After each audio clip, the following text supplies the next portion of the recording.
15-20 জন ধরে আর ফিরে পারে না। দুষ্প্রাপ্য এই প্রাণীটি দেখতে অনেকটা ঘোড়ার মতো, তবে এর মাথায় রয়েছে গরুর মতো শিং আর মুখ অনেকটা হরিণের মতো লম্বা। তবে বন্য এই প্রাণীটি এতটাই শক্তিশালী যে একে বশে আনতে রীতিমতো 15 থেকে 20 জন মানুষকে গলদঘর্ম হতে হয়।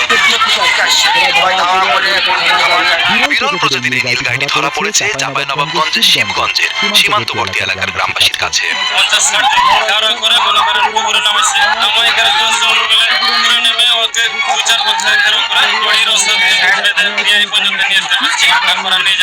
পা বেঁধে শরীর দিয়ে প্যাটার্ন দিয়ে ধরেছে আমাদের বিজিবি বর্ডার গার্ড। সাধারণ পশুর চেয়ে কিছুটা আলাদা খাবার দেওয়া হচ্ছে বিরল প্রজাতির এই নীলগাইটিকে। এটিকে কলা, গাজর, শসা, বরবটি, জলপাই, বাঁধাকপি, ছোলা ও ভুসি সহ বিভিন্ন ধরনের ফলমূল খাওয়ানো হচ্ছে। ধারণা করা হচ্ছে সোনা মসজিদ সীমান্ত দিয়ে ভারত থেকে প্রাণীটি বাংলাদেশে চলে এসেছে।